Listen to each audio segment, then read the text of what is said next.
Golden Radio Hour. Have you heard the strange tales of the Whistler?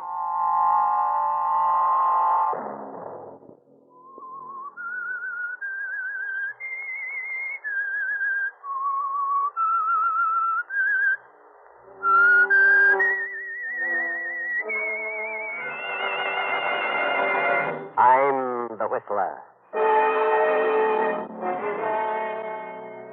You can't leave me now, Elizabeth. I need you. I've just come from Dr. Elston. It's my eyes. I'm on the verge of going blind. Another Sunday night, and again CBS presents The Whistler. I, the Whistler, know many things, for I walk by night. I know many strange tales, many secrets hidden in the hearts of men and women who have stepped into the shadows. And so I tell you tonight the extraordinary story of In the Dark. Thomas Northcote was a very busy man, a marine architect, a wealthy shipbuilder. And by the summer of 1940, he found himself working harder than ever and longer hours. He became the victim of severe headache. So finally he visited his friend and physician, Dr. John Elston. The pain isn't constant, you say, Tom? No, it comes and goes. When it strikes, it's almost unbearable. Been working unusually long hours, haven't you? Yes. All day and for the past 6 months till midnight. What do you think is wrong with me? Well, when a man passes 40, he's subject to a lot more things than when he's younger. Yes, but what is wrong with me? Pretty exacting work, yours. Why don't you tell me? Can't afford to spend a day here. Oh, don't get excited. Calm down, I'll tell you. You won't like to hear it. What? You don't think I'm losing my mind? I didn't say that. But that's what you mean. Please, Tom. That's ridiculous. Why, I've known all about my family for 200 years back. Not a trace of insanity in one of them. I said nothing about insanity. Well, then, what are you talking about? Well, it is possible, however, to throw yourself completely off balance by overwork, worry, mental strain. I know. Your nerves are shot to pieces. What does Elizabeth think about your working like this? I don't know. What can she say? It's got to be done. Well, Tom, you're going to let someone else do it for a while. What? I mean it. You're headed for a nervous breakdown.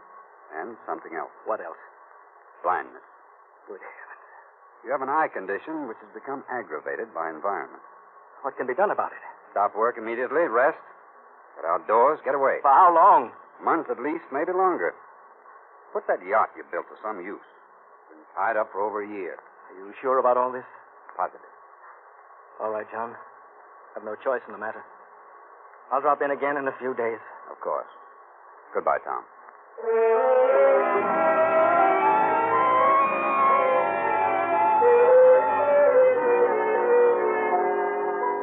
So Tom, completely flabbergasted, goes back to his office and tries to finish some plans and specifications.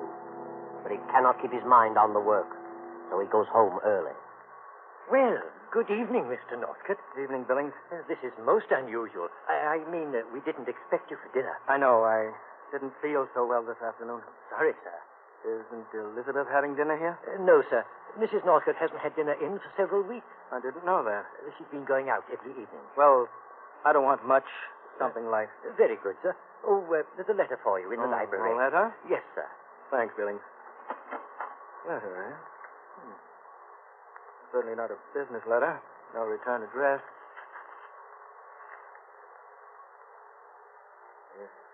Your wife, Elizabeth, doesn't sway from a certain man. There's going to be a scandal in this town that you won't like. A friend.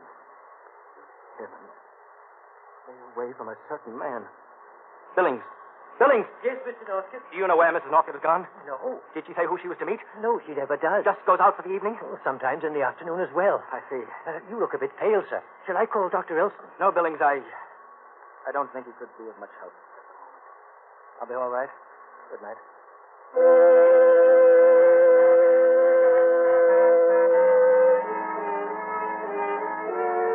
Tom moves slowly up the stairs to his room and goes to bed. He has difficulty falling asleep, stares into the darkness, and through his mind runs the phrase, certain man, a certain man. But what man? Finally, he drops off to sleep. He rises early and without seeing Elizabeth goes to the office to wind up his affairs. then arrives home early again. But Elizabeth is not there. Elizabeth is sitting in a cocktail lounge with Charles Carroll, her attorney. I never see Tom anymore. He leaves early, comes in late. Nothing but business, business, business. I just can't go on like this. It's driving me mad. You're no different from a lot of women in this country. Production has speeded up, and there's nothing a man can do about it. But if Tom loved me, he could find a little time to spend with me. You still love Tom. I did. But his indifference has made me cold as a cucumber. Yes, but you have everything. Money, position. Why throw it away? This condition may only be temporary. I can't understand you, Charles. We went through puppy love together. Went through school together. Then we drifted apart, and I met Tom. Why can't you understand me? Because for 3 weeks now, and I've seen you almost every day, you, of all people, have been trying to talk me out of divorcing Tom. That's right. But do you want me to go on like this? I want you to be sure, Elizabeth. I am sure. Are you afraid you'll lose some business if I divorce Tom with you as my attorney? Elizabeth, you know I'm terribly fond of you. I always have been and always will be. Your happiness means a great deal to me. That's why I don't want you to take this step until we're sure that you'll not be sorry later. You're the one who isn't sure. Darling, it's for your own good. Please wait. All right, Charles. That's the way you feel. I'll wait. Good. Can you drop me off at my place? Yes, I can. But, But what? well, look, Elizabeth, I'm going to be very busy for the next 2 or 3 days. And we've talked over this situation for weeks, so suppose you think on it for a while and make up your own mind. Then call me. Why, of course, Charles. I have been taking a lot of your time lately. I'm sorry. It's all right, darling. Come along.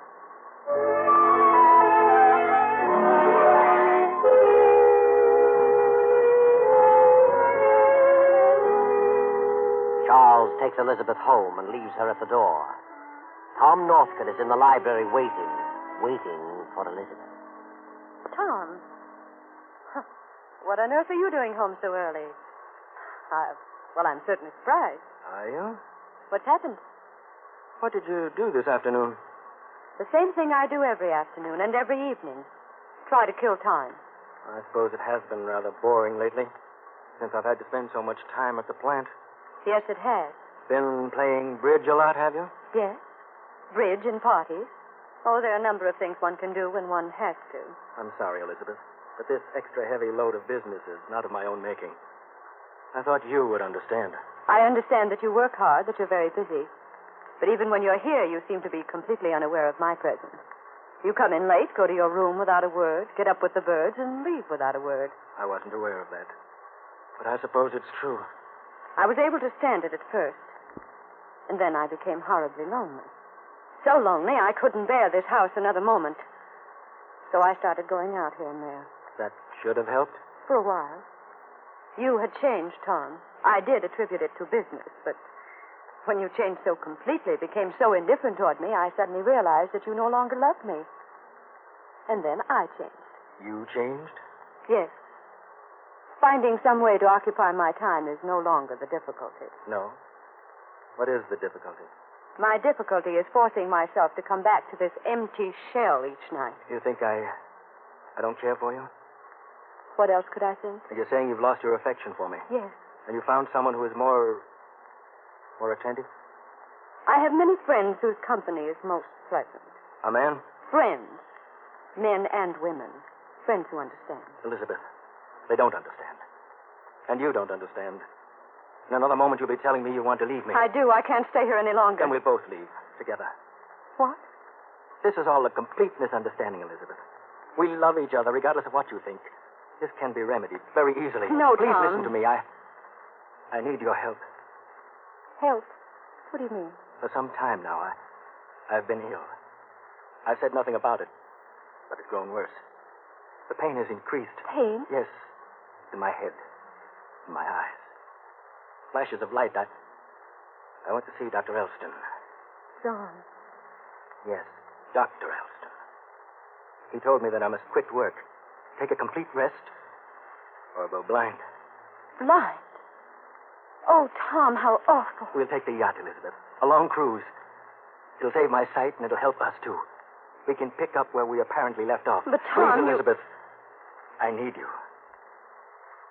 All right, Tom. I'll go. We can leave in a few days. And we needn't go alone. If you prefer, we can have some guests along. Oh, would that help? Yes. Yes, I believe it would. Very well. Who would you like? You select someone you'd like to have along, and I'll select someone. People we both know. Yes. Well, I'd like to have Yes? Dr. Elston. John. You'd like to have him along? Very much. He's charming company, and besides, he may prove valuable. And it's John Elston. I'll ask him tomorrow. And say, how about Charles Carroll? Always liked Charlie. And Marge Durant. They're still engaged, aren't they? Why, I don't know. By George, Elizabeth, I'm going to enjoy this trip. I feel better already. I wonder if the doctor will join us. I'm sure he will. Well, if he turns me down, I'll let you talk to him. I'm sure you can persuade him.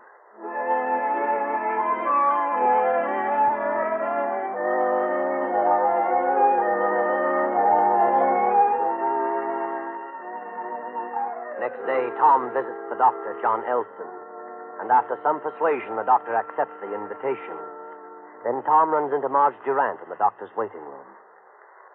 Well, hello there, Marge. How are you? All right. Haven't seen you or Charlie in some time. How is Charlie? Oh, all right, I guess. You guess? Haven't you seen him? Don't tell me you two have broken off your engagement. Oh, no, not officially. Charles has been exceptionally busy for several weeks. Well, you mustn't be too hard on us men in times like these. We don't mean to be neglectful. No? I'm taking a cruise in the old yacht. Going to leave in a few days. We're gone several weeks. How would you like to join us? Us? Yes. Elizabeth and me. And Dr. Elston. He's just accepted. Well, I'd love to go. We all need to get away from things now and then. We certainly do, but I don't... Oh, I've already asked Charlie. And he said he'd love to go if I could persuade you to go. Charles said that? He did. So you'll have a chance to see him every day. Well, I'll be tickled to death to join you. Good. The party's complete. Come aboard Saturday night. We'll sail early in the morning. See you later, Marge.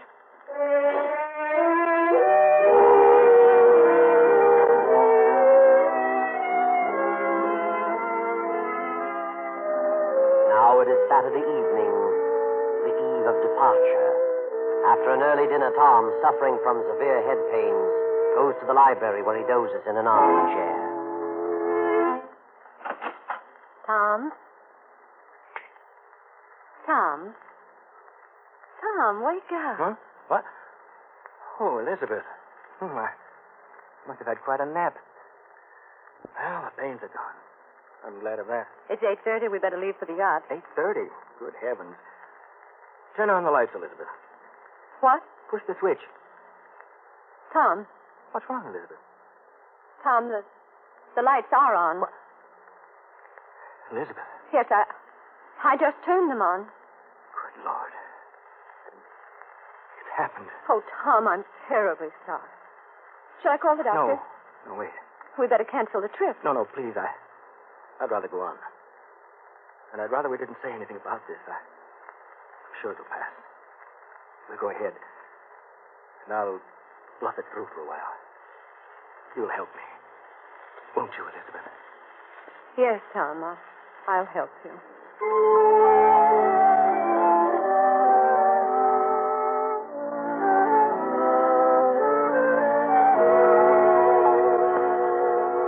Tom notifies his skipper that he'll be late in coming aboard. Then, when he is sure his guests on the yacht have retired, he and Elizabeth arrive, and he goes to his cabin. Next morning, the guests lounge in the sun on the afterdeck. Tom appears and moves along the deck to the stern, stops, and leaning against the rail, lights his pipe. Morning, everybody. Wonderful day, isn't it? Yeah, clear as crystal. Where are we going? Does it matter, Marge? This is a cruise to nowhere. The less we know about where we're going, the bigger surprise we get when we get there. Don't you know? No, my skipper does. Makes it more interesting, don't you think, Dad? I suppose so. That was Elizabeth's idea. Wasn't it? Are you asking us? Oh, I thought Elizabeth... That is, I thought she told you. It's a swell idea just the same. Hey, Charles? Yeah, it's all right with me. Hope the weather stays like this. Yes, I was wondering about those dark clouds gathering off there. They mean anything, Tom? Oh, yes. Well, maybe not. Pretty black, aren't they? Yes, they are. Where are you looking? Over here, Tom, on the port side. Huh? Oh, those. Well, they are dark, but we may see them for days and never contact them. I hope you're right. I'm not much of a sailor. No? How about you, Elizabeth? Oh, good morning, dear. Sleep well? I've had the best rest in years. You look lovely this morning. Tom, what's wrong with you? What do you mean? Good morning, folks. Sorry to be such a sleepyhead, but I was dead tired. How do you feel, Tom? Why, I... Confound it, my best pipe. I'll get it. Wait a minute. Tom can get it. It's right at his feet. Tom. Here it is, Tom. When did this happen? Last evening? You weren't going to tell me. Going to bluff it through. Yes. You knew it was going to happen this soon, but you said if I took a rest, it'd be all right. I didn't want to alarm you. I hoped my diagnosis was wrong. But you knew it wasn't. I'm sorry. Tell Captain Baker I want to see him in my cabin. Please forget all this and try to enjoy yourself. I'll help you to your cabin, Tom. No, thanks, Charlie. I designed this ship. I built it. I know every corner and cranny. What a rotten shame. Poor Tom. Poor fellow.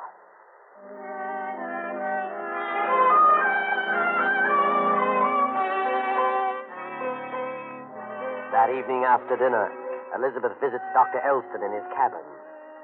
Half hour later, Tom gropes his way along the rolling deck toward the doctor's room. Elizabeth has just left. Did you say come in, Doctor? I couldn't quite hear. Storm coming up. Yes, of course. Come in, Tom. I wanted to talk with you, John, before I turned in. Certainly. Sit down, Tom. Yes. Here we are. Not a bad storm. Not bad at all. This will blow over. Yes, I suppose so. That's strange. That odor. You don't smoke, do you, John? Why, well, once in a while. Why? I smell a strong odor of tobacco. The same peculiar aromatic blend Elizabeth uses. Well, it's quite possible. Elizabeth was just here. Really? Poor girl. She's terribly upset about me. Came to talk over my condition? Yes, she's quite worried. I can imagine. And you're worried, too. Aren't you, John? Well, I'm concerned. Oh, that's a terrible thing. One can't possibly realize how terrifying it is till it happens to him. I think I can fully appreciate it, Tom. Can you? I wonder. Think you better turn in. Well, perhaps you're right. I should steel myself against sympathy. Sympathy of others and sympathy for myself. Poor Elizabeth. I feel sorriest for her. What a fate. To be tied down to a blind man for the rest of her life. She'll understand. I'll look after Elizabeth. Will you, John? That's awfully good of you. I appreciate that. Better run along to bed, Tom. Get all the rest you can. Yes. Yes, of course. Good night, John. Good night.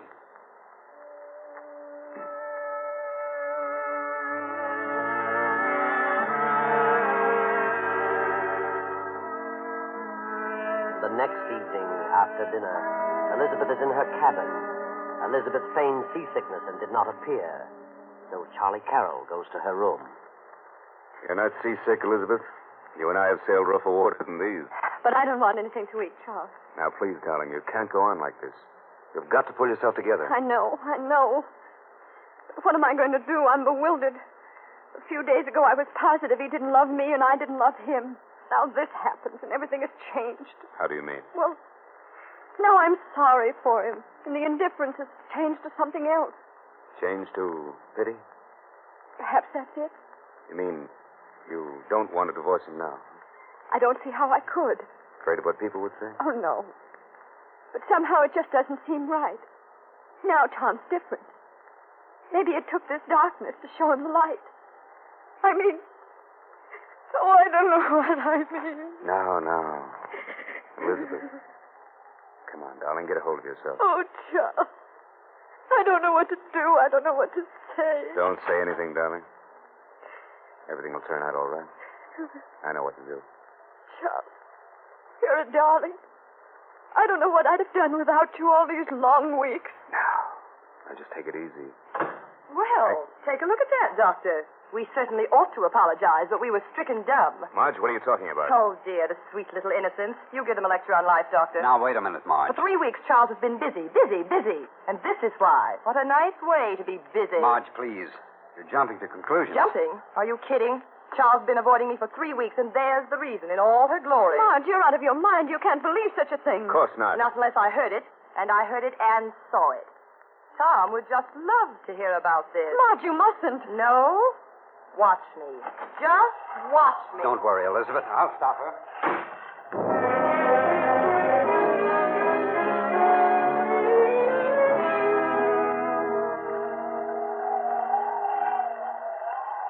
What is it, Doctor? Come in. Tom, I want to talk to you. What do you want, Doctor? I want you to turn the ship around and go home. Oh, but that's silly. You needn't worry about me. I think you should turn around. What are you so upset about? I insist that you take the ship back. You seem frightened, Doctor. What do you anticipate? An unpleasant situation exists aboard the ship. What? I'd rather not say. But I don't want to return. Unless you can give me a good reason. Can you? I'd rather not say. You're afraid of me, aren't you? Certainly not. I know what's troubling you. You know that I know about you. You and Elizabeth. What? Well, you're crazy. You and my wife have been seeing each other for weeks and weeks. You realize now that I know the truth. You're afraid that I might do something drastic. That I might kill you. Such nonsense. Wait a minute. Is that why you were so insistent that I come on the trip? Maybe. I don't know where you got such an idea, but you're all mixed up. If she's been seeing anybody, it hasn't been me. Oh, come now. I didn't want to tell what I know, but I see now that I'll have to. You come with me to Elizabeth. Elizabeth, you expect me to believe that she'll tell the truth? You come along just the same. Let's wait till morning. Pretty rough weather tonight. Waves are breaking clear over the decks. No, I don't want to wait till morning. Now. Very well, Doctor. If you insist. I'll lead the way.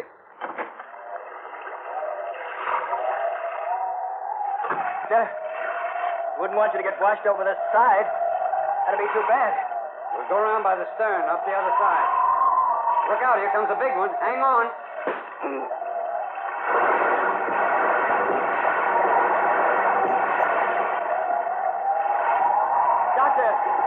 Doctor, where are you? Doctor! I've got him, Mr. Northcott. He almost went over. Is he? All right, Captain. He got a deep wound in the back of his head. Must have struck the opposite rail when the wave hit. I think he's dead, Northcott. Dead? Good Lord. He's dead, all right. I'll get him off the deck before we hit another big one. Better get back to your quarters, Mr. Northcott. Hang on to the rails.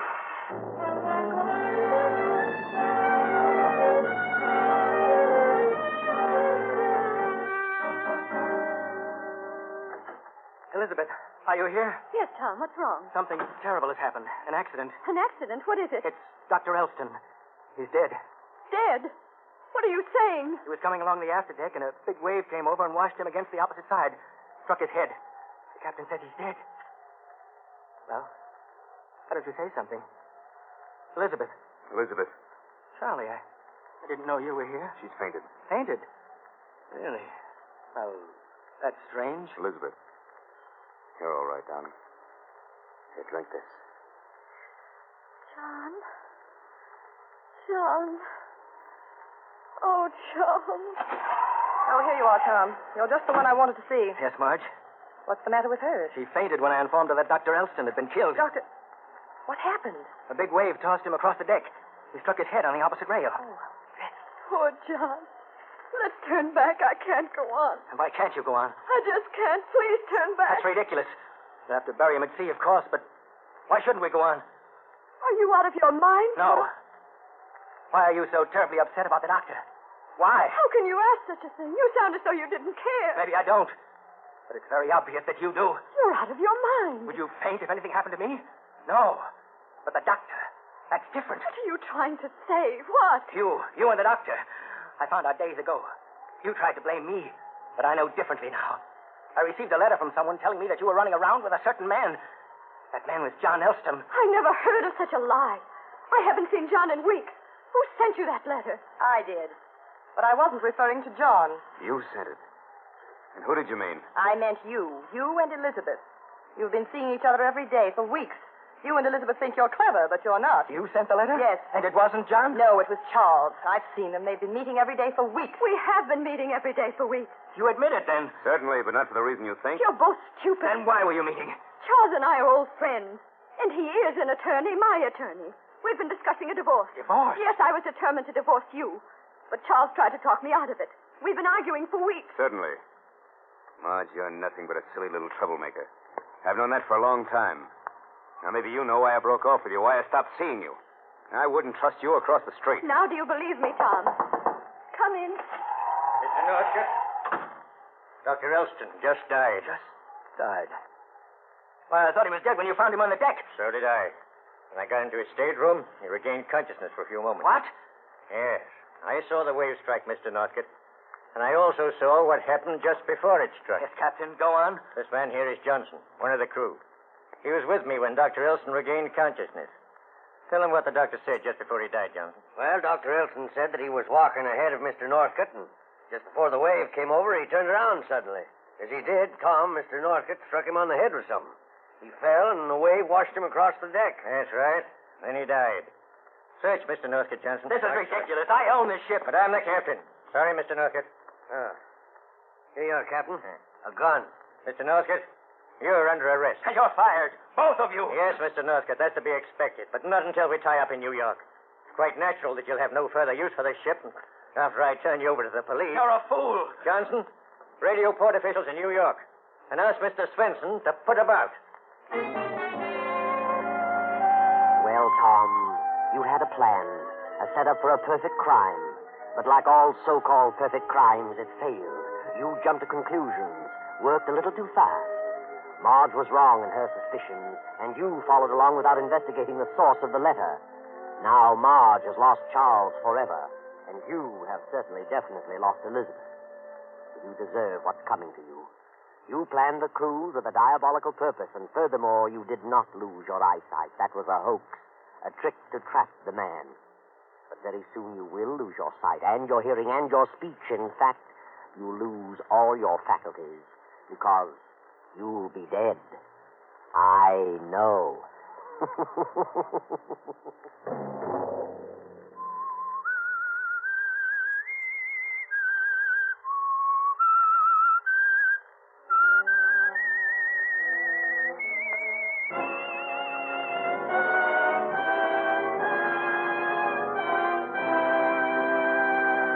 CBS has presented The Whistler. Original music for this production was composed and conducted by Wilbur Hatch. The Whistler is written and directed by J. Donald Wilson and originates from Columbia Square in Hollywood. Next week, same time. I, the Whistler, will return to tell you another unusual story. Good night. This is the Columbia Broadcasting System.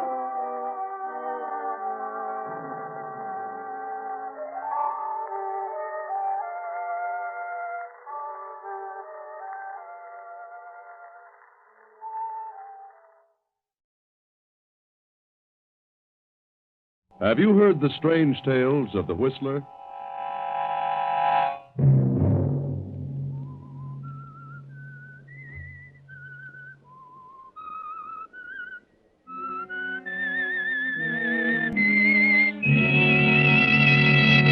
I'm the Whistler.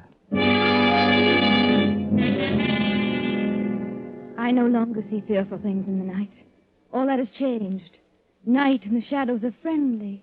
Now it is the daylight that frightens me. Another Sunday night, and again CBS presents The Whistler.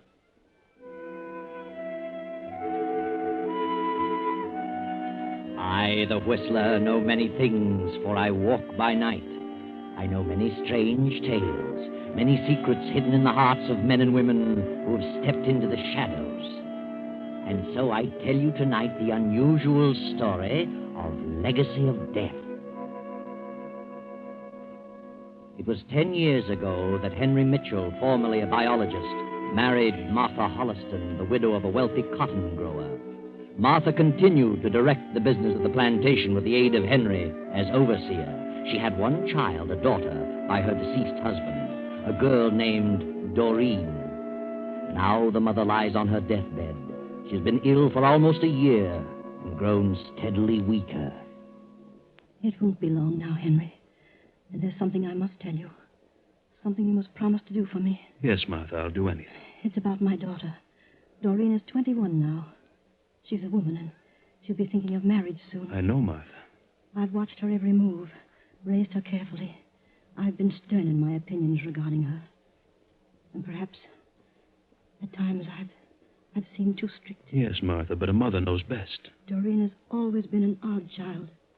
You've mentioned that yourself many times. And as she grew older, she became more strange each day. A peculiar, exotic mind. She must still be guarded and handled carefully until she reaches 30. What are you trying to say, Martha? Doreen is the last of her father's line. And from that line, she's inherited something horrible. What? You mean insanity? No, not insanity. Not insanity? Well... But a horrible tendency. It skipped her father. If it appears at all, it always occurs in the early 20s. If it doesn't appear by the time they reach 30, then they're safe. But what is it, Martha? What has she inherited? The tendency to murder. Good Lord. She must be handled delicately, gently, like a flower. Treated as a minor until she's 30. And if she suffers no emotional upset by then, she's safe. Love, deep love, paves the way for possible emotional upsets, jealousy, hatred, and fear. But it may skip her. You must promise me that you'll care for her as you would your own daughter. Yes, dear, I promise. According to her father's request, I've left the estate to Doreen, with you as trustee and manager, at a yearly salary. Yes, Martha, that's very good of you. Until she's 30, she must have your consent in every matter, particularly marriage. Yes. If she defies you regarding marriage, then you must tell her the truth, but only then. I understand, Martha. Oh, please don't say any more. Now that I've told you, I can rest so much easier. I'll send Doreen in now, dear. I'll be just outside.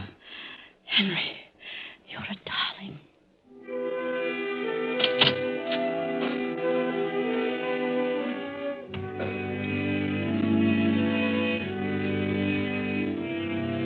Doreen stepped into the room, knelt at her mother's bedside, and a few minutes later, Martha was gone. Now 6 months have passed, and Henry has hired another overseer, young Irving Wallace, a graduate of Agricultural University. Irving has fallen madly in love with the strange, unpredictable Doreen. Do you realize, Doreen, I almost turned down the offer to take this job. And something kept saying to me, take it. And I did, darling. I don't know why at the time, but now I know. The night. I love the night. And the river and the moon. What? Daytime and the sun unnerves me. I'm never at ease, never able to think clearly. Till the sun goes down and I see the moon on the river. It is pretty. When I was a little girl, I was always frightened of the dark. I fancied all sorts of horrors waiting for me in every shadow. Yes. Now, in the last year or two, I've somehow lost my fear of the darkness. I no longer see things in the night. Night and the shadows are friendly. It's the daylight that frightens me. Doreen, what are you trying to say? What? What sort of talk is this? What's happened to you, Doreen? You've changed. You've grown distant and detached. We come down here to the river now, and you just stare at the moon and talk in riddles. I don't understand it. No? I don't either. Well, I don't like it, darling. It's not natural. What do you mean by that? Well, I mean, I don't approve of such ideas coming from the woman I love. You don't? I want my wife to be normal. I don't want her to be afraid of the daylight and come to her senses only at night. What right have you to say what I shall like? And what do you mean by your wife? What? Doreen, I thought... Did I ever say I'd marry you? No, but what else would I think? Did I ever say I loved you? Well, you surely gave no indication that you didn't. What's wrong with you, Doreen? Doreen! What? Oh, please, darling, tell me what's wrong. What have I done? Nothing. Done nothing. Do you mean you don't want to marry me? I don't know. I'm afraid. Oh, darling, if you only knew how I worship you. I'm just afraid. Afraid of old men. What an awful thought. Please go. Please, leave me alone. I can't understand you, Doreen. Please go, Irving. All right. I'll go if you insist. But please don't stay here long. It's almost midnight. What? Nothing, darling. Nothing.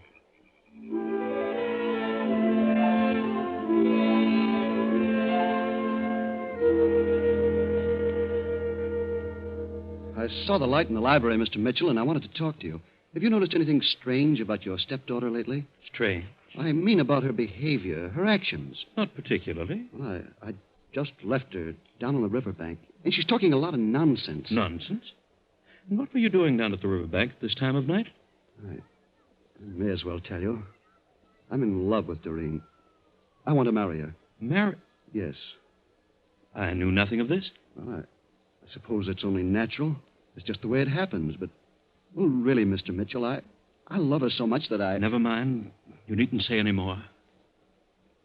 Good heavens. Is it such a shock? After all, she's a woman. What's wrong, Mr. Mitchell? Are you ill? No, I'm just... What did you say about Doreen acting strangely? Well, in the last few days, she's changed. She's acting in a weird sort of manner. Weird? Yes. She says the daylight frightens her, and she loves the dark and the moon.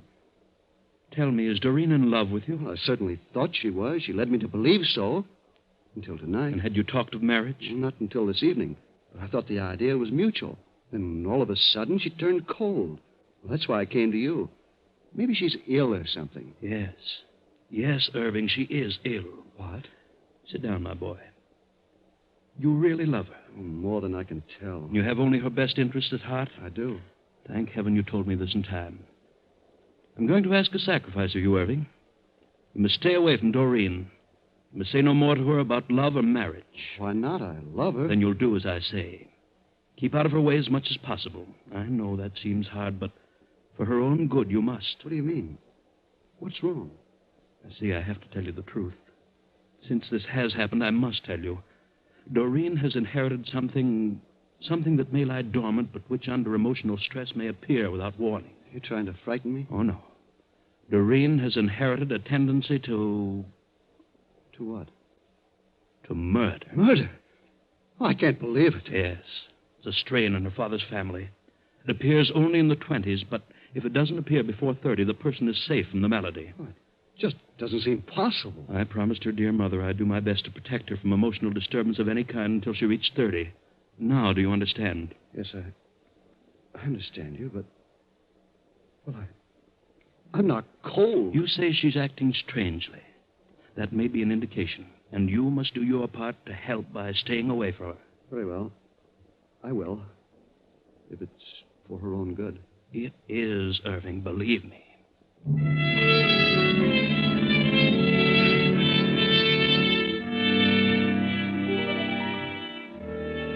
Irving keeps his word, and difficult as it is, he avoids Doreen.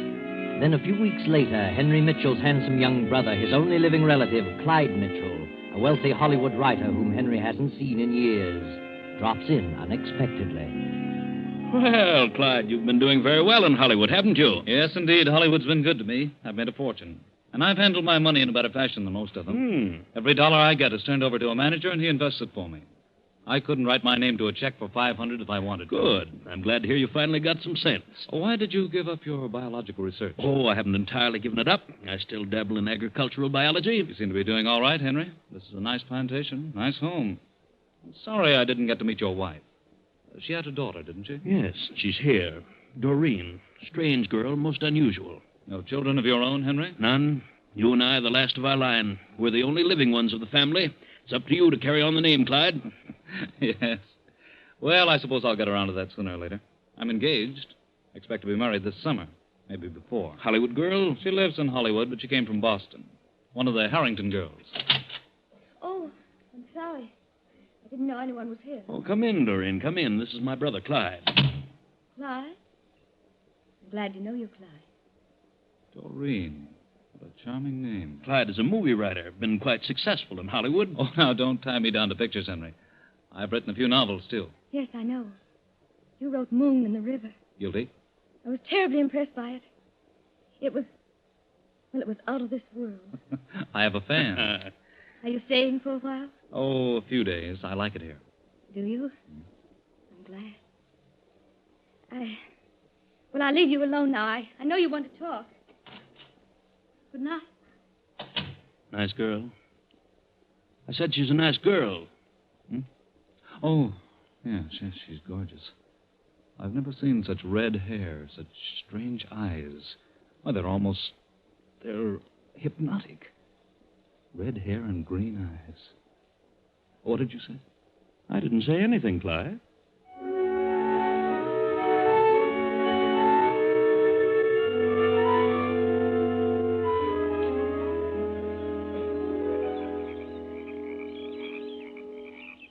Why have you brought me down here tonight, Doreen? The river, Clyde.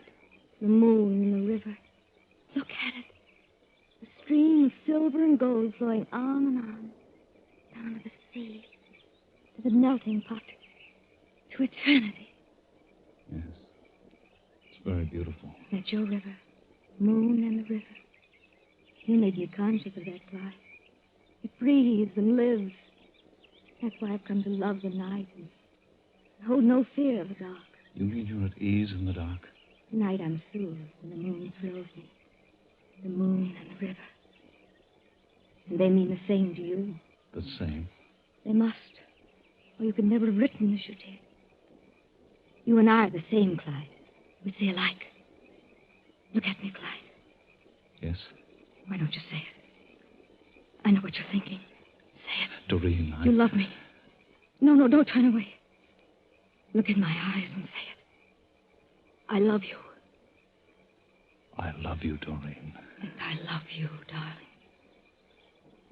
Oh, Clyde, dear. If you only knew what it's meant to me, your coming here 2 weeks ago. You saved me, Clyde. Saved me. But you don't understand, Doreen. It's all wrong. Everything is wrong. Look at me, Clyde. Look. Everything is right. Just as it was intended. Isn't it? But you must listen. Hold me close, Clyde. Listening. Doreen, darling, Yes, dearest. What are you trying to tell? I don't know. I can't remember. Oh, I can't Clyde. think.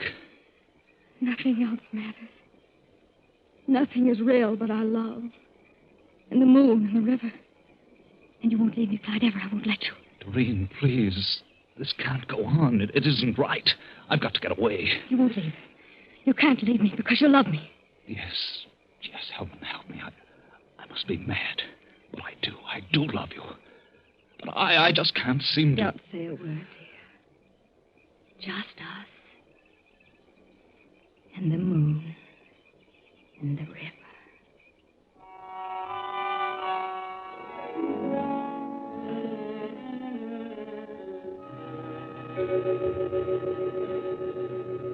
Oh, Clyde. Yes, Henry? Come into the library. I've just been talking with Irving. Said you were walking down by the riverbank a while ago. Yes, I was. That is, What's wrong with you, Clyde? What's happened? I don't know, Henry. I'm leaving in the morning. Leaving? I must. I've got to get back to Hollywood. I'm getting married, you know. Next summer, you said? Did I? Well, I've decided to get married as soon as possible. Clyde, I know where you've been. You've been with Doreen. Irving told me. Yes, I was with Doreen. I don't know what's happened to me since I've been here. But I do know I mustn't stay another day. I'm leaving in the morning. Have you fallen in love with Doreen? I don't know, Henry. I don't know what's wrong. Is she in love with you? Is that it? Yes, she is. I tried to fight it off, but... Well, it's just I lost all sense of logic. Doreen is a strange creature, Clyde. I'm certainly aware of that. It seems to... I'm powerless to keep away from her. I mustn't stay longer. I'm leaving the first thing in the morning. I'm sorry to see you go, Clyde. I'd hoped you'd stay longer, but perhaps under the circumstances it's best. I only wish I were free to go with you. You can come along if you want. No, I can't leave, Clyde. Because of Doreen? Is that what you're trying to say? Yes, Clyde. I can't leave her alone for a single moment. What's wrong with her? There's something odd about her, and you know what it is. Does she know you're leaving? No, I tried to tell her. I see. And I'd better tell her? Yes. Good night, Henry. Clyde climbs the stairs and goes to his room. Henry stands in the door of the library, lost in thought. A few moments pass, and Doreen comes into the hallway from outside and starts for the stairs. Doreen, Yes? come in. What is it? I've just learned that you've become infatuated with my brother. Infatuated. And before it becomes more serious, I want to warn you that it'll be a mistake for you to fall in love. What do you mean? Why shouldn't I fall in love? Well, don't you think it'd be better to learn more about a man before you allow your emotions to carry you off your feet? I don't understand you. Why should I wait?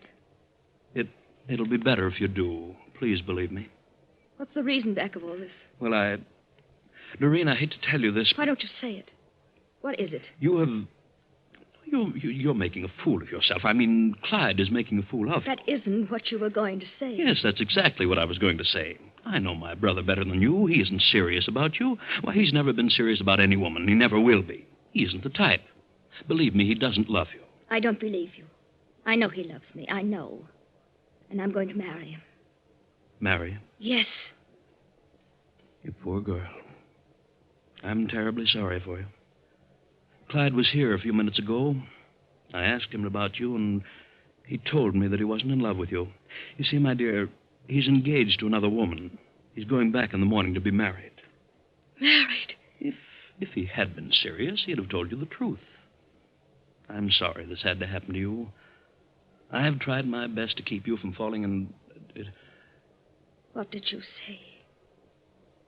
Go on, finish. I said that... Oh, please, Doreen, don't become upset. You tried to keep me from falling in love. That's what you were going to say. Doreen, you must... Why didn't you want me to fall in love? Why? No, Doreen, control yourself. Do you know what I'm thinking? Doreen. I despise you. I hate you. Oh, no, you don't understand. You don't want me to marry Clyde. You don't want me to marry anybody. And I know why. You're lying to me. You told him something to drive him away. I've told him nothing, and I'm not lying. I'll find out in just a moment. Wait, Doreen, wait. I didn't want to tell you, but I see now that I must. You see, my dear, you've inherited a complex, something that lies dormant and may be brought into action under emotional stress. Inherited a complex? Yes. A tendency to murder. Murder? And that's why I've tried to keep you from falling in love, from subjecting yourself to emotional stress. So that's what you told him. Another lie. Oh, no. So I've inherited a desire to kill. Does anyone else know that? Yes, I had to tell Irving. I see. Good night. Oh, I beg your pardon, Mr. Mitchell. Oh, no. Come in, Irving. Come in. I wanted to talk to you about... Hello, Doreen. I said, what's the matter with you, Doreen? Nothing. Nothing is the matter. You look as though you... Doreen, what is it? Are you ill? Yes, I am ill. Haven't you heard? Doreen! Good night, both of you. What's wrong with her? I've never seen her like this. Do you suppose... I had to tell her, Irving. I had to. Then it's happened. She snapped. I can tell. I don't know what to do now. I just talked to Clyde. I told him he had to leave at once. The sooner the better. And I told him why. Told him about Doreen. I begged him to go for her sake. He only laughed at me. Told me to tend to my own business. Oh, Clyde tells her the truth, which he will. She's liable to snap completely. But what can we do? I know what to do. When Clyde tells her, she'll turn violently against him. He's got to leave on the first train in the morning, but tonight she may do something. I'll change rooms with Clyde after she talks to him. What can I do? Nothing, Irving. Just try to forget it. Oh, you can get me some coffee. I've got to stay awake tonight.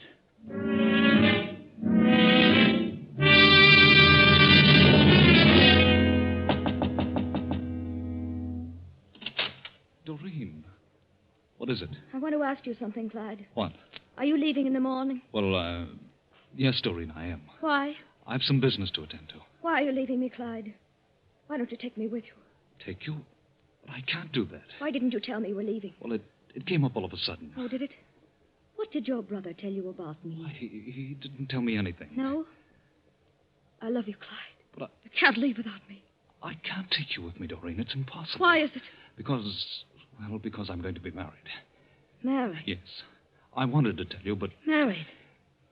I thought you loved me, Clyde. Oh, Doreen, I can't stay here any longer. I can't go on like this. Why didn't you tell me you loved someone else? Why? I don't know. I really don't know. Are you afraid of me? I'm leaving in the morning, Doreen. That's definite. Good night, Clyde. Doreen, Goodbye, darling.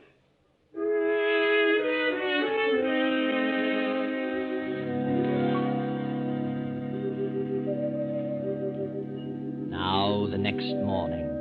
Breakfast is set early since the first train leaves at 8:30. At 7, Doreen, her face pale, deep shadows under her green eyes, comes slowly down the stairs to the sunroom.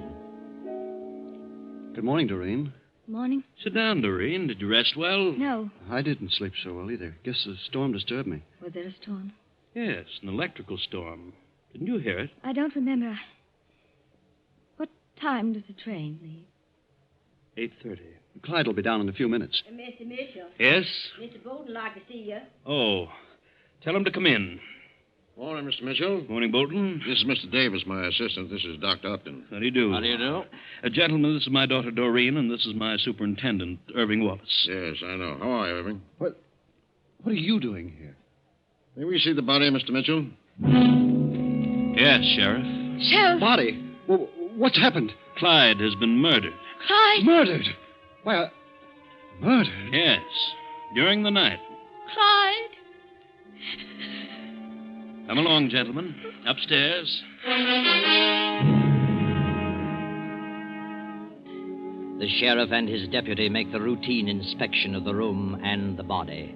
And after the coroner completes his examination, they return to the breakfast room. I'm afraid I'm to blame for this unfortunate circumstance.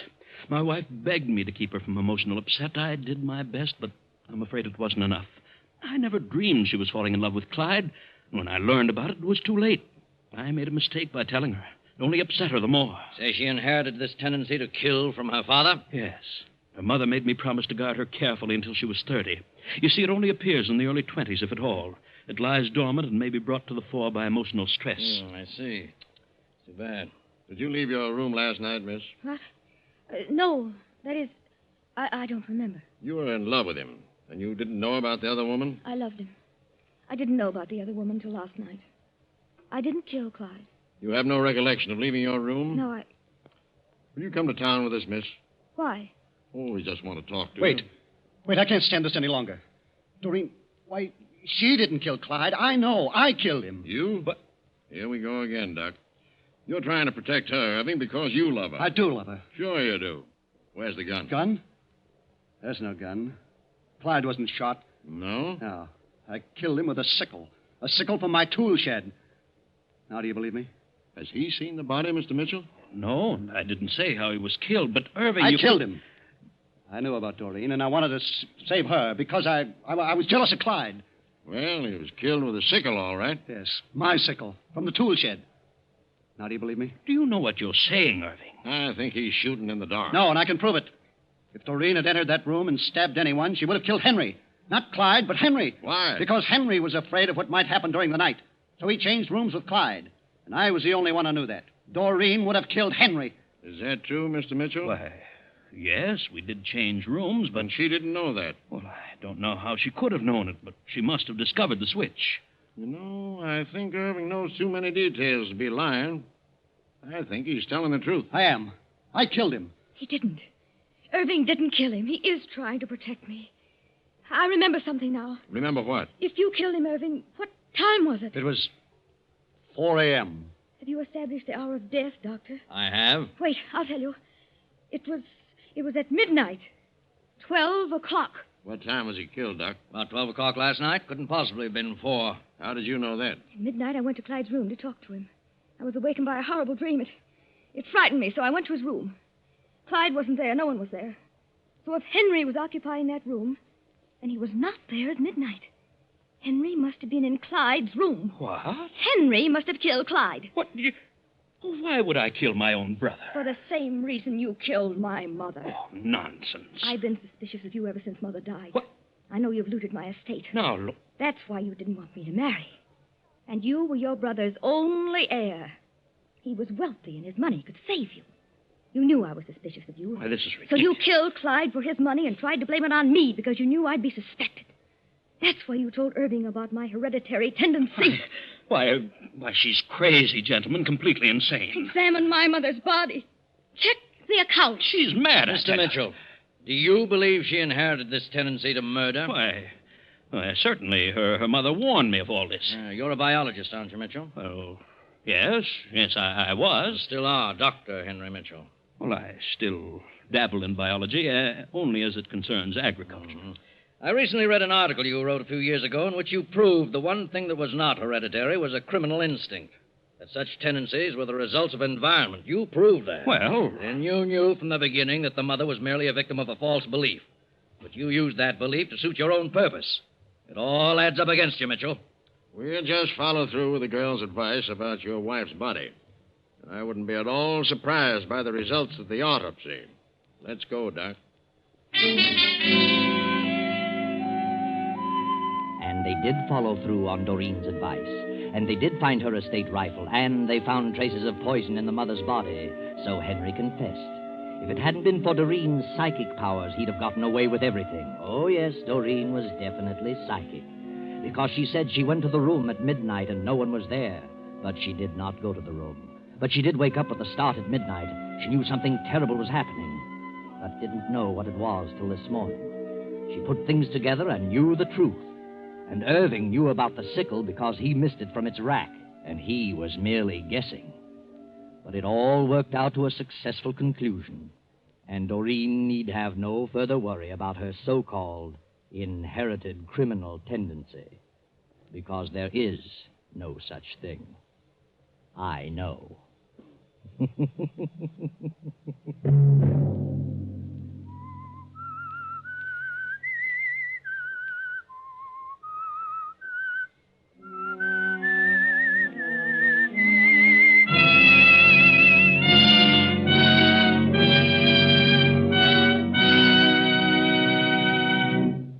CBS has presented The Whistler.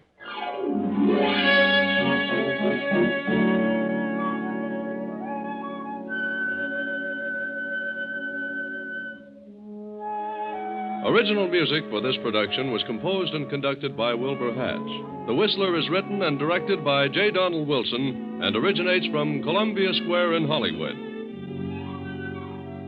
Next week, same time, I, the Whistler, will return to tell you another unusual story. Good night.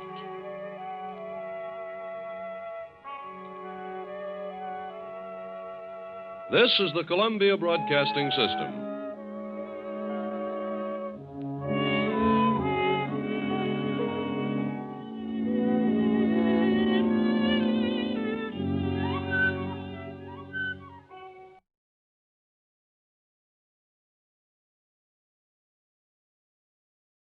Have you heard the strange tales of the Whistler?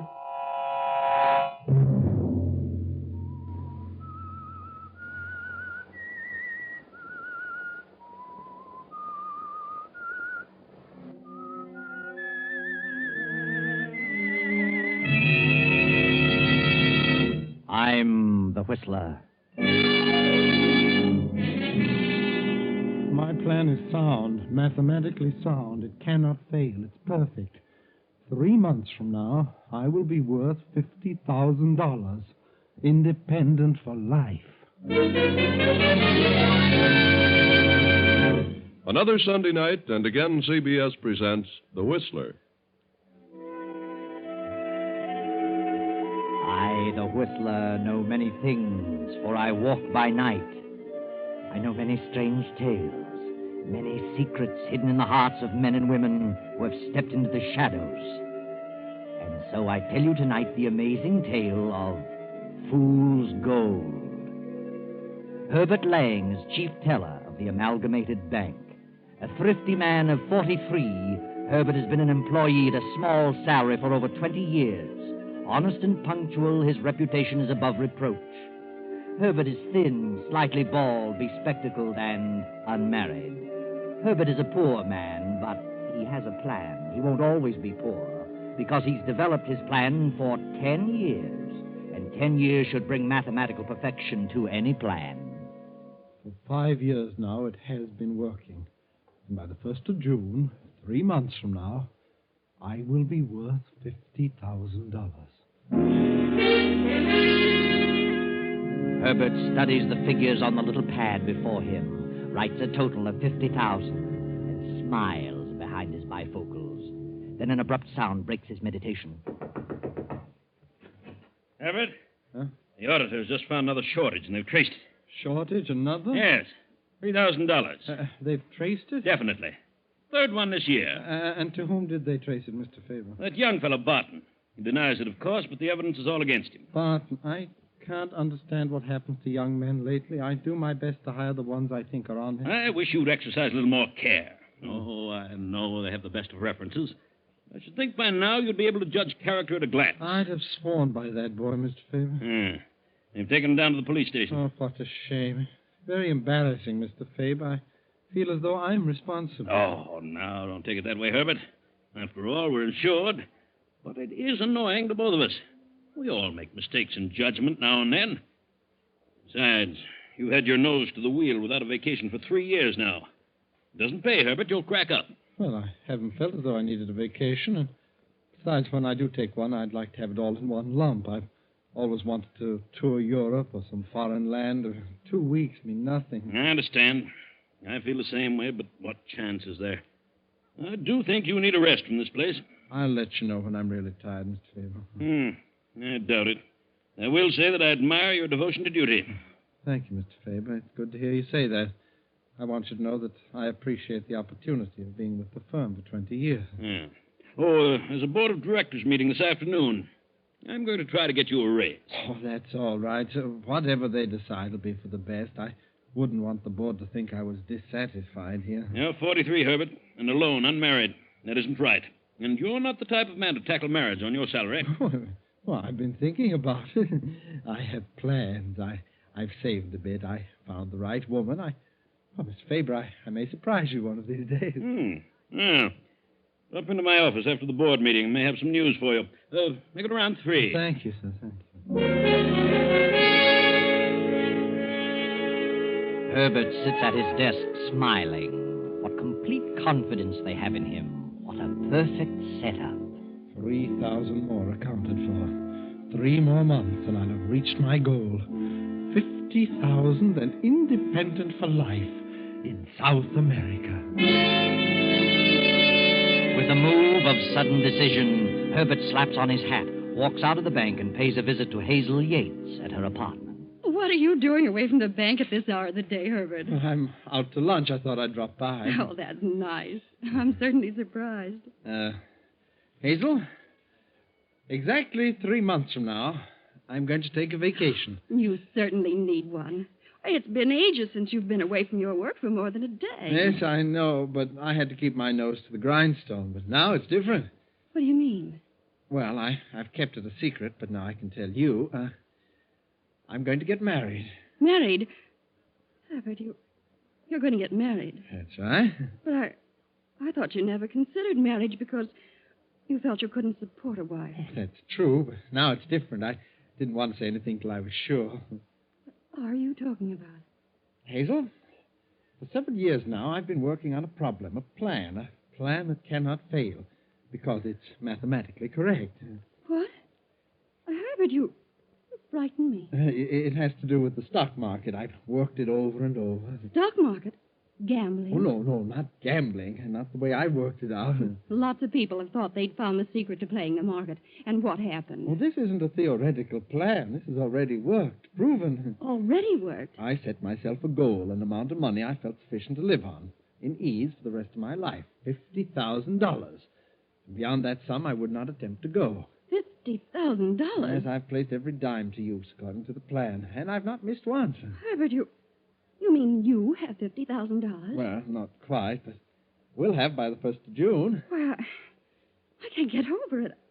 I'm amazed. Oh, it's very simple. I have got 3,000 to go, and then I'm through. 3,000? Oh, that frightens me, Herbert. Why don't you be satisfied with what you have? You may lose it all in trying to get the other 3. Oh, not a chance. I set myself a goal, and I intend to reach it. Very well. I hope you're right. Then I'm going on a long vacation. How long will you get? Oh, from next June on, On and on. From June on? Well, how can you do that? I'm not going to work another day. Why should I? I'll be independent. I'm going to quit. Quit your job? Yes, and take a long trip to South America. I'm going to live there. Why, 50,000 there is like 200,000 here. What more could you ask for? I see. And you're going to get married? Yes, I am. I haven't asked her yet, but I'm confident. Who is she? Do I know her? Yes, she's wonderful. Well, I wish you lots of happiness, Herbert. Would you like to live in South America, Hazel? What? Well, yes, I would. Then you and I will be married June 1st. Oh, Herbert, you mean you're asking me? Yes. Now, don't say a word about this. Now, it's a secret. Don't tell a soul. Promise? Oh, yes, Herbert, I promise. Oh, darling, I thought you were never going to ask me. I want to surprise you. Oh, I've never been so thrilled in my life. I've got to run along now, dear. I'll see you later this evening.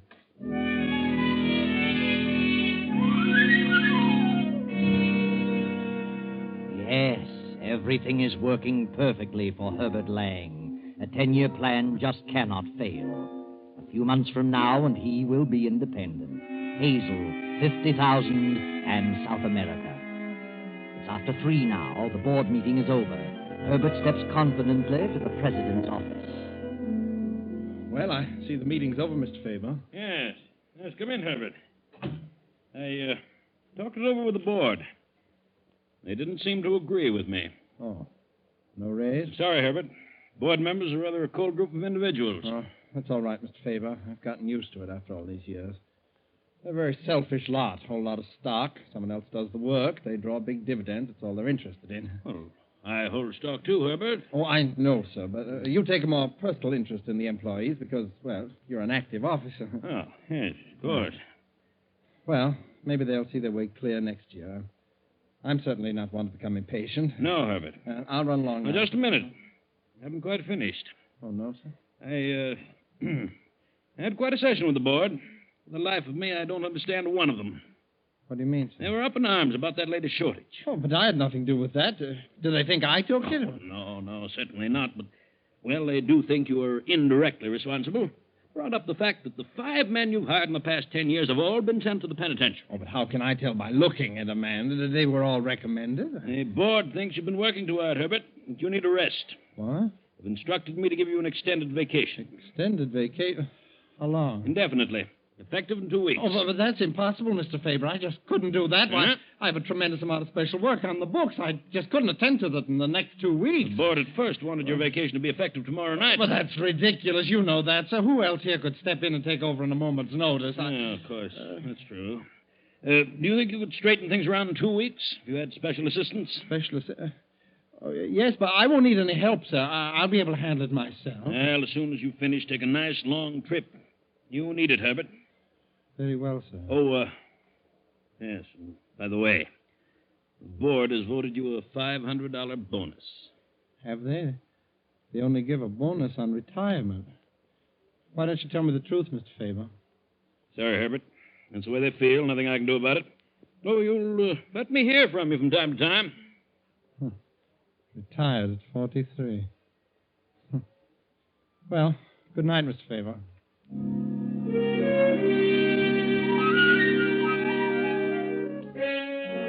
The moment Herbert steps out of Faber's office, fear, a strangling, clutching fear grips him. 2 weeks, 2 short weeks. That wasn't part of Herbert's plan. This is something he hadn't counted on. He's 2,000 short of his 50,000 goal. He'll have to let it go at that and be satisfied. And only 2 weeks to fix the books to cover the new $1,000 shortage. Night and day he works alone, works feverishly. Then on the 10th day, he has accomplished his plan. The book's balanced. Everything is perfect. Things worked out sooner than I expected, Hazel. We needn't wait till June. We can be married tomorrow and sail the next day. I've arranged passage. Why so soon, Herbert? I thought we could have a regular wedding. No, I think we better leave now. Sooner the better. Oh, all right, Herbert. Whatever you say.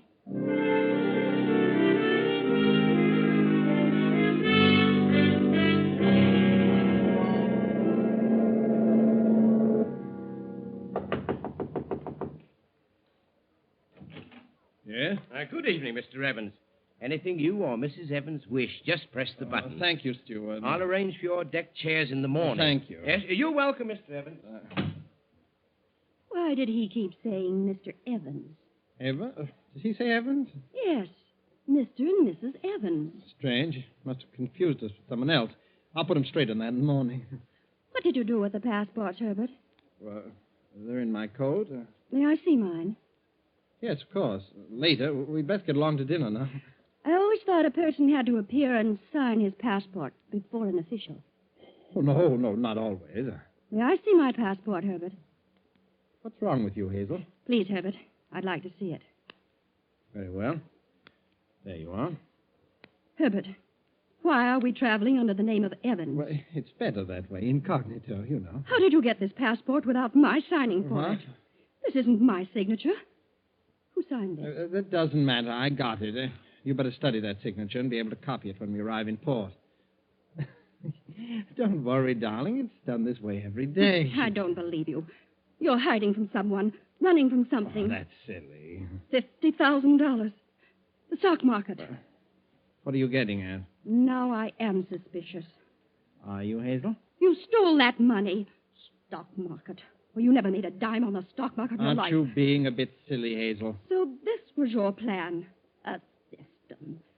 Stealing from the bank and blaming others. That's what happened to my brother 2 years ago. That's why he was sent to jail. All right, Hazel. You're in this too now, so I'll tell you. I did have a plan, and it worked. No one will ever be able to trace it to me. And I'll take care of your brother later. I've sent all the money to a man in Brazil, man I know. Sent him several packages and asked him to hold them pending my arrival. He doesn't know what's in them. What man? Well, his name is Pedro Gonzalez, big coffee plant outside of Rio de Janeiro. I see. You and I are the only ones who know, Hazel. Supposing I tell what I know. You'll be an accomplice? But my brother will be cleared. I told you your brother will be taken care of. The only way my brother can be compensated is to be cleared of the charge. No, is that so? And I intend to clear him, regardless of what happens to me. Hazel, you're being awfully silly about this. Last call for dinner, Hazel. Come along now. I don't want any dinner. Oh. Then let's step up on the top deck, huh? Let's just talk this over. A lot of things you don't understand, Hazel. Well, I'm sure I can explain things to your satisfaction. I certainly need some fresh air. I'm terribly sorry to have upset you like this, Hazel.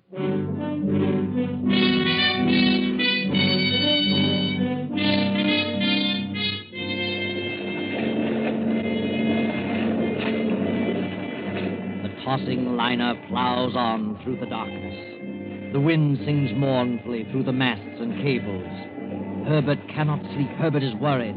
His plan worked. It was perfect. They'll never trace the money to him. But Hazel presents another problem. It is morning now, 9 a.m. The steward steps up to Herbert's stateroom door. But, Hazel, why don't you look at this sensibly? It isn't as though I'd done a murder. Why take on so? You aren't the first woman who discovered something about her husband. I made a mistake, and I'm sorry. It's done in the past. Now, why not look forward to the future together? Yes? You rang, sir. Yes, well, my wife isn't feeling well this morning, Steward. Oh, I'm sorry, sir. I'll have something sent down, darling. Is breakfast still being served, Steward? Yes, sir, for a few minutes yet. Then come along, please. She'd better have something light, huh? Grapefruit, coffee, and dry toast. Yes, sir. And how about a soft-boiled egg? Well, is she seasick? No, she isn't seasick. She's just emotionally upset, you know. You know how a woman gets sometime over nothing. Oh, yes, I know, sir. I think an egg will be nice. Very well. Grapefruit, coffee, toast. Dry toast. Dry.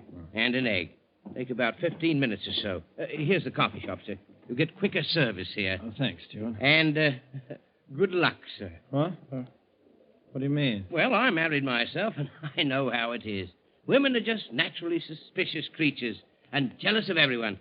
Jealous of your past and your future. Yes, I know. And how long have you been married, sir? Not long. Well, she'll get over it. Be sorry. Get over what? Well, I just couldn't help hearing when I came to your door just now. You pardon me. I better get my order in. Oh, yes, it's after 9. By the way, if you're in the mood, there'll be games and contests on the after deck, topside, starting now. Horse races, 50 cents a ticket if you care to gamble. I know, but I don't gamble. Oh, well, then you'll find plenty of other things to keep your mind off your troubles. See you later, Stuart. Herbert steps into the coffee shop, orders his breakfast. But try as he might, he can't keep his mind off his troubles. His troubles and Hazel. He ponders over the thousands of dollars in the cork-lined waterproof package hidden in his trunk in the stateroom. Wonders if Pedro Gonzalez will meet the ship outside the harbor as planned. 20 minutes pass. Then... Mr. Evans! Mr. Evans! Yes, what is it? What's wrong with you? It's your wife, sir. It's your wife. What are you trying to say? She isn't in the stateroom. No sign of her. Well, she must have decided to walk around. No. Will you calm down, please? Look at this. I found this on the dressing table. A note? Let's have it. It must have just happened, sir. It says 9:10 a.m. Herbert, I cannot reconcile myself to such a situation.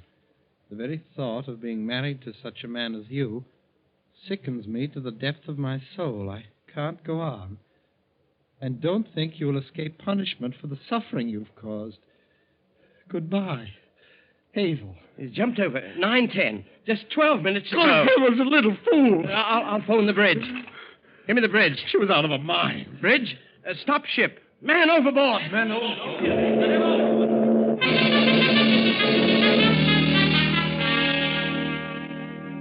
The ship leans over and puts about.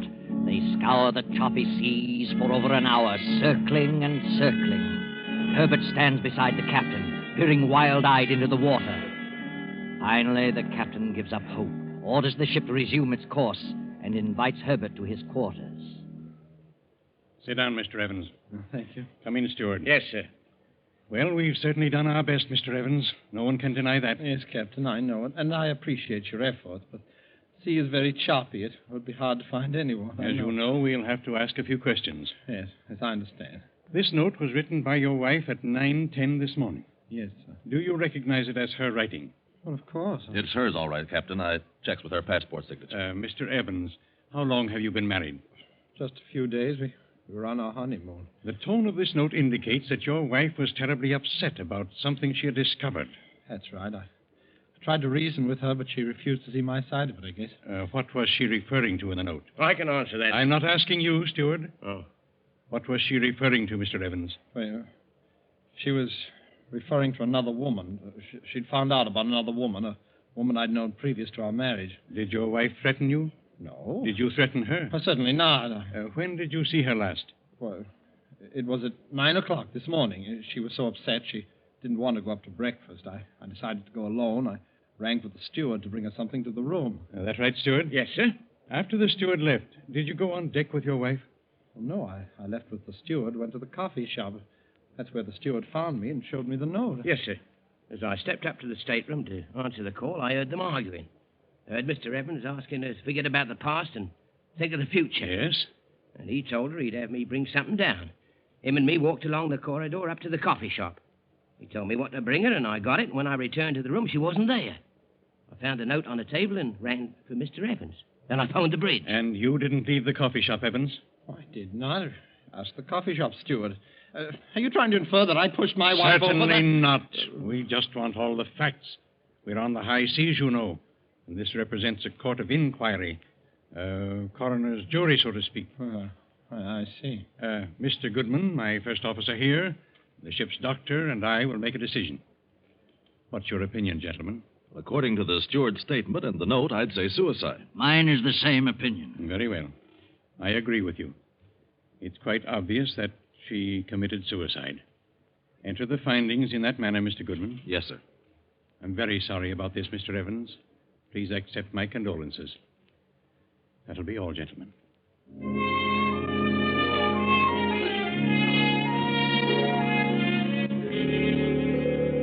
And so Herbert, very sad but far less worried, goes back to his stateroom to think.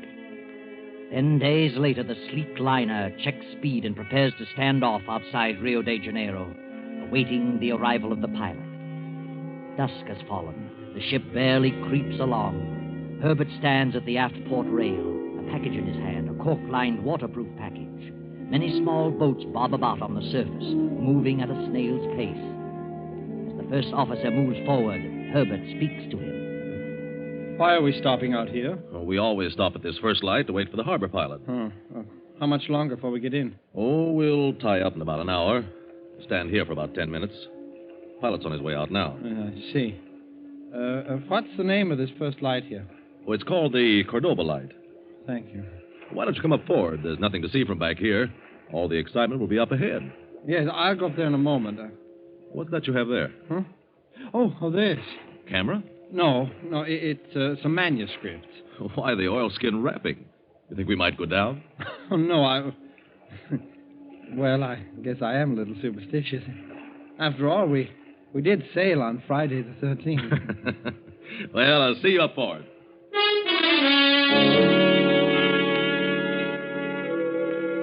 The ship comes to a dead stop, and Herbert peers over the port rail into the dusk.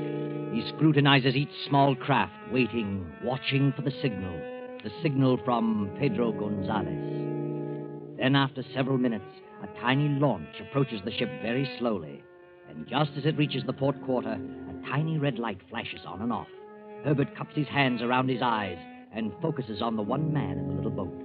The light signals again, Pedro Gonzalez. Herbert looks up and down the deck. He grabs a little flash lamp from his pocket and gives the answering signal. Suddenly, with a swing of his arm, he tosses the waterproof package down to the water.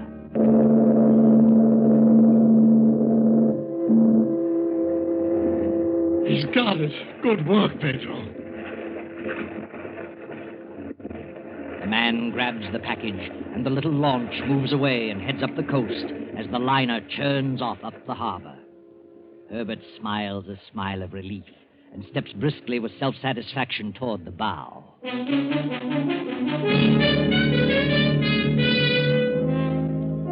And now, 3 hours after docking, Herbert waits in a little waterfront cafe, waits impatiently for Pedro Gonzalez to keep the rendezvous. But Pedro is already an hour late, and Herbert has begun to worry. You would like more wine, senor? Huh? Oh, yes, please. I'll have another wine. By the way, waiter, do you know of Pedro Gonzalez? Pedro Gonzalez? Si, senor. Oh, have you seen him this evening? No, senor. Oh. Well, bring me the wine, please. I'll wait a little longer. Si. Buenas noches, senor. Huh? Pedro, where the devil have you been? I have been on my way. You got the package all right? See, I got it, Herbert. I'm sorry I'm so late. Oh, I was beginning to think you'd run out on me. Where have you been? Run out on you? How could you think such a thing? I'm sorry, Pedro. I was just upset. Well, I knew you would be worried, but there was nothing else I could do. I was worried, too. What do you mean? I was followed by another boat. What? See? And no sooner had I pulled away from our ship and headed up to my cabin than another boat started following me. What kind of a boat? I do not know. It could have been a government cutter. So I headed out to sea and then cut in behind them. They kept right after me, so the minute I... care for some wine, Senor Gonzalez? Hmm? Wine. Oh, no, gracias. We are leaving at once. Gracias, senor. Come, Herbert. Let us get away from here. My car is outside. We will drive up to my place on the coast. Of course. Here you are, waiter.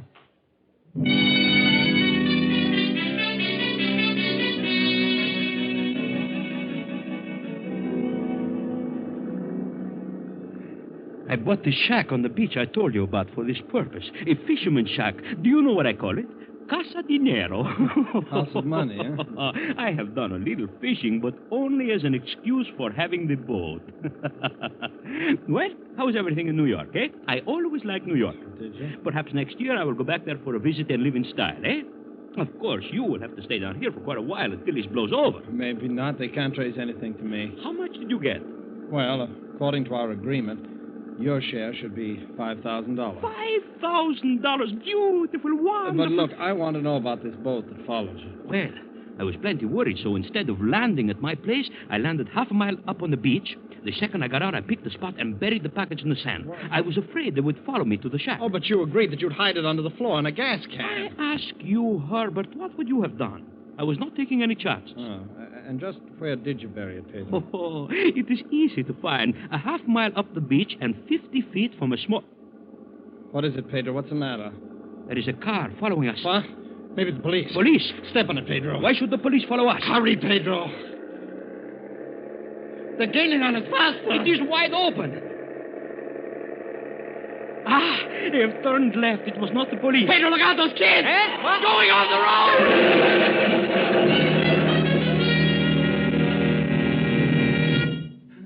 Pedro, you didn't hit them. Pedro, are you all right? Pedro, can you hear me? Pedro, tell me. Tell me, where is it? You've got to tell me. The money. Pedro, where did you bury the money? You can't die. You've got to tell me. Pedro, where did But poor Pedro was dead, quite dead. And with him died the hopes, the plans, the 20-year plan of Herbert Lang, the perfect crime that ended in failure. Herbert was a thief, but worse still, he followed it up with murder. Oh, yes, Herbert killed Hazel, choked her, and threw her over the first night out. She wasn't in the room that following morning. The steward only thought she was. And Herbert himself forged the suicide note. For 2 years now, a thin, emaciated, glassy-eyed figure has been wandering around a Brazilian beach, digging holes in the sand. No one knows why, and no one cares. Just another simple-minded derelict. And poor Herbert Lang will go on digging for a long, long time. I know.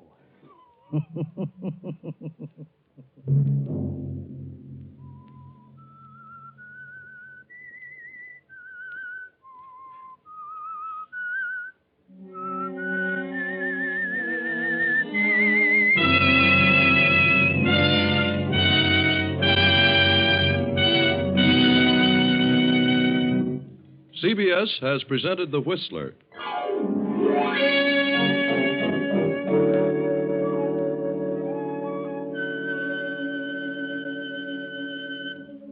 Original music for this production was composed and conducted by Wilbur Hatch. The Whistler is written and directed by J. Donald Wilson and originates from Columbia Square in Hollywood. Next week, same time, I, the Whistler, return to tell you another unusual tale. Good night. this is the Columbia Broadcasting System.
Thank you for listening.